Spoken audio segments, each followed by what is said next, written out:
মই উপস্থিত আছোঁ ৰঙামাটি অঞ্চলত। ৰঙামাটি অঞ্চলত যি বড়ো ধানৰ খেতি আচলতে আমি পথাৰখন দেখুৱাম। এইখন হৈছে বৃহৎ পথাৰ আৰু এই পথাৰখনত এতিয়া বৰ্তমান বড়ো খেতি লগাইছে, বড়ো ধানৰ খেতি লগাইছে আৰু এই বড়ো ধানৰ খেতি আচলতে এইটো সময় আচলতে বড়ো ধানৰ খেতি আৰু সকলো কৃষক এতিয়া পথাৰত নামি পৰিছে বড়ো ধান খেতি কৰিবলৈ।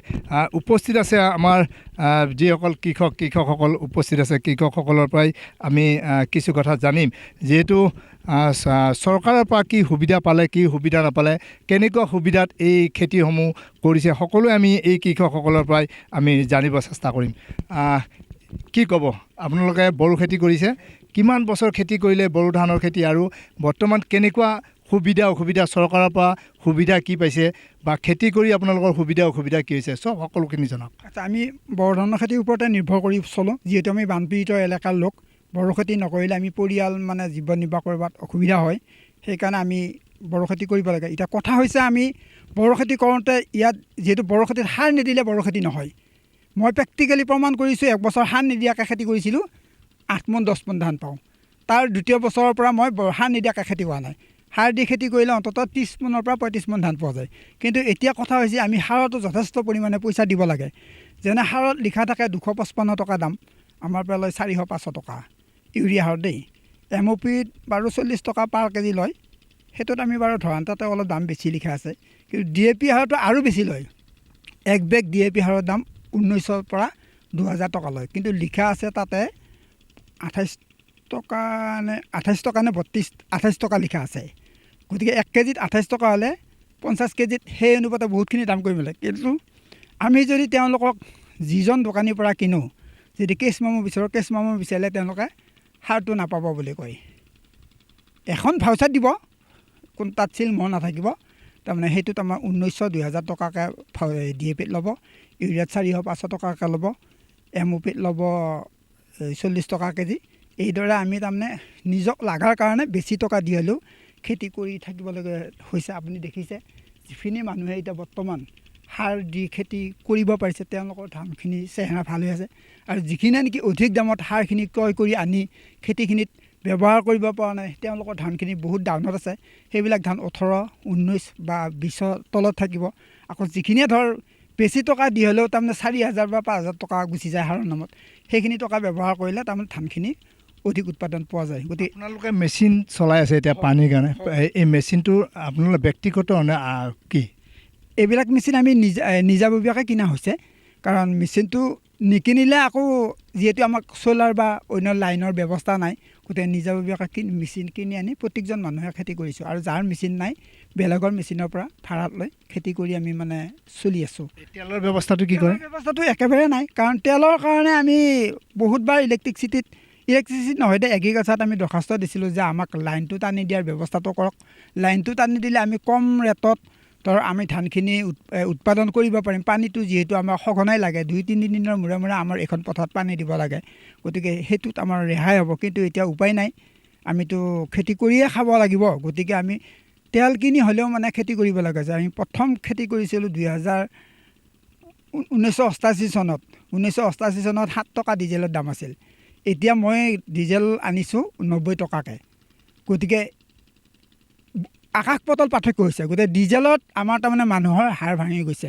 উপায় নাই, তাৰমানে তথাপি আমি খেতিয়কখিনি, আমাৰ যিহেতু চাকৰি নাই, ঘৰত কোনো চাকৰি পোৱাৰ ব্যৱস্থাও ধৰ আজি তাৰিখলৈ পোৱা নাই। শিক্ষিত ল'ৰা ছোৱালী প্ৰায় ঘৰতে আছে, কিন্তু নাপালেও কি হ'ব, পৰিয়ালটো চলাবৰ কাৰণে আমি বাধ্য হৈ তাৰমানে খেতিত বাদে আমাৰ গতি নাই বুলি আমি বেছি টকা দি হ'লেও, লাভ হ'লেও নহ'লেও যি 1 টকা 2 টকা লাভ হ'ব সেইখিনিকে আমি বহুত বুলি ধৰিলে আমি খেতি কৰিব লগা হৈছে।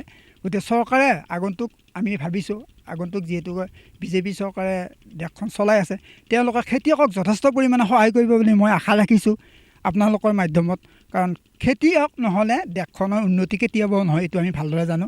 যিহেতু আমাৰ দেশত শতকৰা 70% মানুহে খেতিয়ক। গতিকে খেতিয়কখিনিক বেছি সুবিধা দিব লাগে। কিন্তু দেখা পাওঁ যে খেতিয়কৰ সুবিধাৰ ক্ষেত্ৰত অকল কৃষকৰ পইচাখিনি দি আছে, বাকী কোনো সুবিধা পোৱা নাই। যেনে আমি এই মোৰ মাকৈ খেতি কৰিছোঁ, মোৰ লগত আৰু বাকী ৰাইজেও কৰিছে। মাকৈ খেতি এডাল পাইপ কিনিব লাগিলে আমি প্ৰায় 2000-1800 টকা দিব লাগে। পাইপৰ কাৰণে যদি আমি এগ্ৰিকালচাৰত দৰখাস্ত দিওঁ, পাইপ নাপাওঁ। গতিকে পাইপখিনিও সামান্য পাইপখিনিও আমি খেতিয়কৰ পানীখিনি যোগান ধৰিব পৰা নাই, সেইখিনি নাপাওঁ।